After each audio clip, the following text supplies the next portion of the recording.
बिस्मिल्लाहिर्रहमानिर्रहीम। अस्सलाम वालेकुम बच्चों, उम्मीद है आप सब खैरियत से होंगे।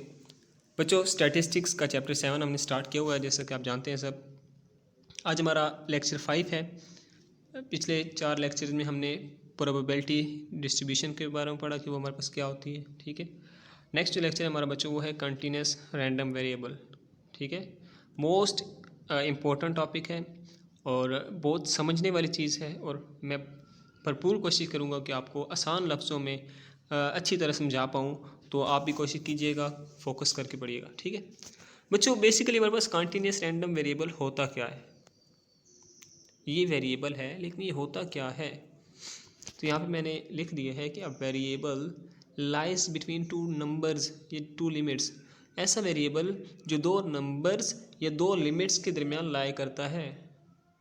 फॉर एग्जांपल मैं कहता हूँ कि x जो है, आपको पता है x y z ये हमारे पास वेरिएबल होते हैं। वेरिएबल मीन जिनकी वैल्यू चेंज होती रहती है। ठीक है, मैं कहता हूँ कि x जो है 0 और 1 के दरमियान लाई करता है। ठीक है, x लाइज बिटवीन 0 एंड 1। तो 0 एंड 1 क्या है, ये दो लिमिट्स हैं, ये दो नंबर्स हैं, ये दो पॉइंट्स हैं, और इनके दरमियान जो चीज़ लाई कर रही है वो x है। तो x हमारे पास क्या होगा, कंटिन्यूस रैंडम वेरिएबल होगा।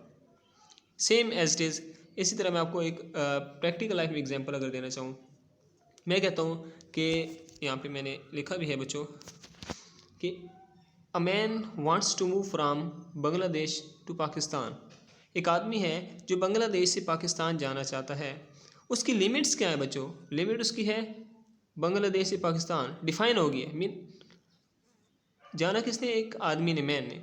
तो यहाँ पे ये लिमिट्स हैं और ये मैन जो है ये यहाँ पे एक वेरिएबल है। तो इसको भी हम कहते हैं कंटिन्यूस रैंडम वेरिएबल।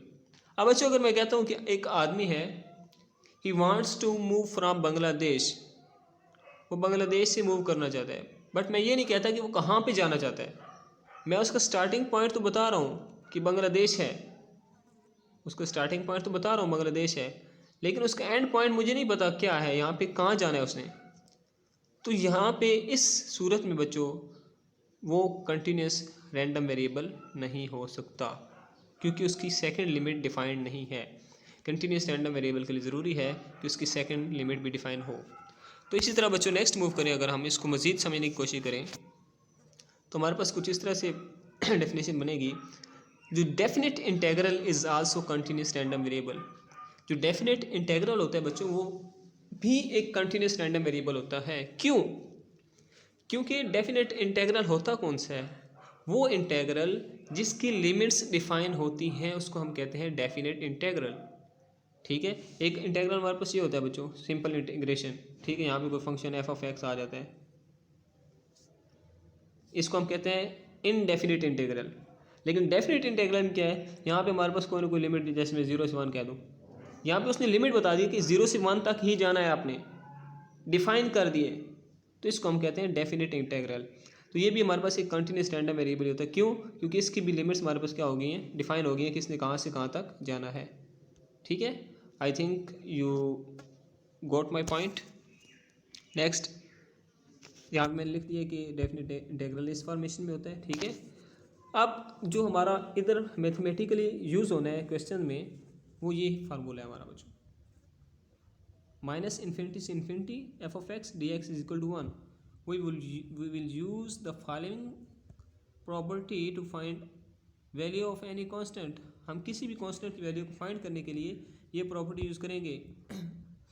क्या मतलब, मीन आपको डाटा गिवन है, डाटा गिवन है, वो क्या देता है, लेट्स सपोज डाटा में क्या देता है कि फाइंड ए फाइंड करें। अब ए क्या है बच्चों, एक कांस्टेंट है, इसकी वैल्यू फाइंड करनी है। तो इस कांस्टेंट की वैल्यू को फाइंड करने के लिए आप ये वाला फार्मूला यूज़ करेंगे। ठीक है बच्चों, ये कंटिन्यूस रैंडम वेरिएबल में हमारे पास यूज होगा। नेक्स्ट चलते हैं बच्चों, अगर आपको फाइंड करना पड़े मीन, ठीक है बच्चों, मीन फाइंड करने के लिए आप क्या करेंगे, माइनस इन्फिनिटी से इन्फिनिटी। देखिए बच्चों, हम जब पहले मीन फाइंड करते थे हम क्या कहते थे, sum of x f of x लिख देते थे। ठीक है, प्रोबेबिलिटी डिस्ट्रीब्यूशन में जब हम expected value of x square find करते थे तो यहाँ पे हम स्क्वायर लगा देते थे, ऐसे ही करते थे। लेकिन अब क्या होगा बच्चों, हम इंटेग्रल साइन लगा के, हम इंटेग्रल साइन यूज़ करके करेंगे, इंटेग्रल का साइन यूज़ करेंगे, लिमिट माइनस इन्फिनिटी से इन्फिनिटी इसी तरह जब expected value of x find करना है, एक्स फाइंड करना है तो साथ एक्स लगा देना है, और जब एक्स स्क्वायर फाइंड करना है तो साथ एक्स स्क्वायर लगा देना है एफ ऑफ एक्स। ठीक है, यहाँ से आप मीन फाइंड कर सकते हैं, और सेम इसी जगह से आप वेरिएंस भी फाइंड कर सकते हैं, क्योंकि वेरिएंस का फार्मूला आपके पास यहीं से ड्राइव होता है। ठीक है बच्चों, अब बच्चों एक एग्जाम्पल की तरफ चलते हैं हम। एग्जाम्पल क्या है बच्चों?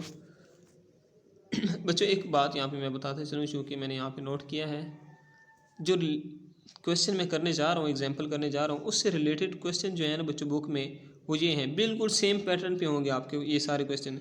7.35, 7.29, 7.27 ए बी सी पार्ट, 7.5 और 7.7 का बी पार्ट, ये आपके सारे क्वेश्चन जो हैं बच्चों सेम पैटर्न पर, जो क्वेश्चन मैं करने जा रहा हूँ उसी पैटर्न पर होंगे। ठीक है बच्चों, क्वेश्चन है फॉर व्हाट वैल्यू ऑफ ए। देखिए यहाँ पे कांस्टेंट आ गया, मैंने आपको बताया था ना कांस्टेंट की वैल्यू हमें फाइंड करनी पड़ सकती है, तो यहाँ पे एक कांस्टेंट ए आ गया। ठीक, for what value of A the function defined as below will be a probability density function, probability density function. ठीक है, फंक्शन उसने हमें दे दिया है यहाँ पे, उसकी ये देखें लिमिट भी हमें दे दी है, उसका पॉइंट एक्स किस के बिटवीन लाई कर रहा है वो भी हमें दे रही है। ठीक है, यहाँ से हमें पता चला कि तो कॉन्टीन्यूस रैंडम वेरिएबल है। ठीक है बच्चों, यहाँ से हमें आइडिया होगा कि ये तो कंटिन्यूस रैंडम वेरिएबल से रिलेटेड है कुछ, यहाँ पे हमने कंटिन्यूस रैंडम वेरिएबल अप्लाई करना है। ठीक, ए पार्ट बच्चों जो है उसमें हमने ए की वैल्यू फाइंड करनी है, बी पार्ट आ जाता है हमारे पास मीन एंड वेरिएंस फाइंड करना है, और सी पार्ट में बच्चों हमने एक ये वाली फंक्शन फाइंड करना है। ठीक है, अब सोल्यूशन की तरफ चलते हैं बच्चों। ए पार्ट में हमने चूंकि एक कांस्टेंट ए की वैल्यू फाइंड करनी है, तो मैंने आपको बताया था ऊपर कि जब हमने किसी कांस्टेंट की वैल्यू फाइंड करनी है तो हमने ये वाली प्रॉपर्टी अप्लाई करनी है। ठीक है, प्रॉपर्टी अप्लाई करेंगे बच्चों, हमारे पास जो एफ ऑफ एक्स है वो गिवन है, वैल्यू यहाँ पे पुट कर दी। ठीक है, और हमारे पास ये माइनस इन्फिनिटी से इन्फिनिटी ऐसे नहीं रखना, इसका मतलब है कि आपको जो लिमिट गिवन होगी ना, लिमिट गिवन होगी वो आपने यहाँ पे पुट करनी है। तो जो हमें लिमिट गिवन है वो 0 से 1 है, यहाँ पे आप देख सकते हैं ये 0 से 1 गिवन है। ठीक है बच्चों, ये हमने यहाँ पे अप्लाई कर दी। फंक्शन को हम जब एक्स क्यूब को अंदर मल्टीप्लाई करते हैं, कांस्टेंट ए को बाहर ले लेते हैं, इसके इंटीग्रेशन करते हैं, सिंपल मैथमेटिकल काम है, आप जानते हैं इस बारे में।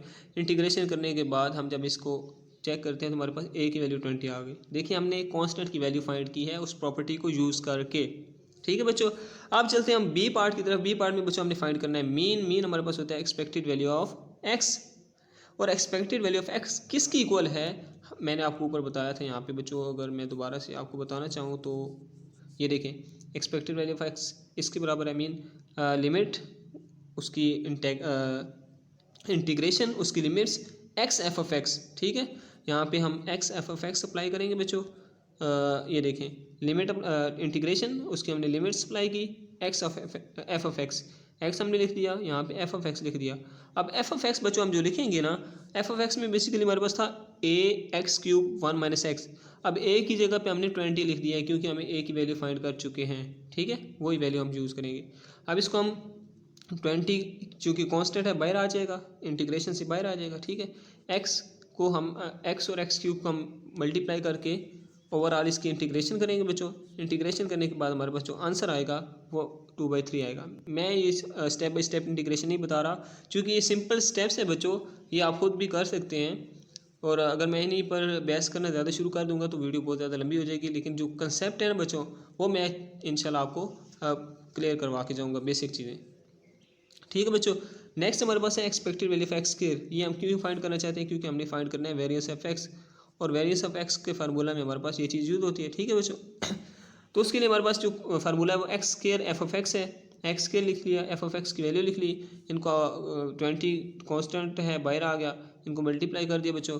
मल्टीप्लाई करने के बाद इनकी इंटीग्रेशन ले ली। इंटीग्रेशन लेने के बाद बच्चों हमने क्या किया, लिमिट्स अप्लाई कर दी। लिमिट्स अप्लाई कर दी, लिमिट्स अप्लाई करने के बाद बच्चों हमारे पास जो आंसर आएगा वो हमारे पास कुछ इस तरह से होगा। ठीक है, अब हमने क्या फाइंड करना है बच्चों, वेरिएंस ऑफ एक्स फाइंड करना है। वेरिएंस ऑफ एक्स का हमारे पास फार्मूला होता है expected value of x square minus expected value of x का होल स्क्वायर। ठीक है, ये वेरिएंस ऑफ एक्स का फार्मूला होता है बच्चों। अब expected value of x square का आंसर हमने निकाला हुआ है, ये हम पुट कर देंगे। एक्सपेक्टेड वैल्यू ऑफ एक्स का आंसर भी हमने निकाला हुआ है, उसका स्क्वायर लगा देंगे। ठीक है बच्चों, जब हम इसको सोल्व करेंगे तो हमारे पास आंसर आ जाएगा 2/63। ठीक है, जो वेरिएंस बच्चों हमारे पास आ गया है वो आया 2/63। गोट इट बच्चों। Next the last point portion c जिसमें हमें ये चीज़ गिवन थी, ये फाइंड करना था हमने। तो इसके लिए बच्चों आपने क्या करना है, ये देखिए आपको लिमिट्स यहाँ पे चेंज कर दी उसने एक्स की। एक्स शुरू कहाँ से हो रहा है 1/4 से और कहाँ तक जा रहा है 1/2 तक, ठीक है। हमने लिमिट चेंज कर दी, हमने भी कहा कि कोई बात नहीं, अगर उसने की है तो हम भी कर लेते हैं। तो हमने यहाँ पे लिमिट चेंज कर दी 1/4 से 1/2 तक F of x d x, ठीक है बच्चों। अब हमारे पास एफ ऑफ एक्स ये है, इसको हम सॉल्व करेंगे, लिमिट हम जो न्यू लिमिट है वो अप्लाई करेंगे। सॉल्व करके हम देखते हैं कि इसका आंसर हमारे पास क्या आता है 11/64। अब बच्चों इस पूरे टॉपिक में आपको कोई चीज़ भी मुश्किल लगी हो, कोई चीज़ समझ ना आई हो, then you may ask in comments. तो आज तक के लिए इतने काफ़ी है, मिलते हैं नेक्स्ट वीडियो में। अल्लाह हाफिज़।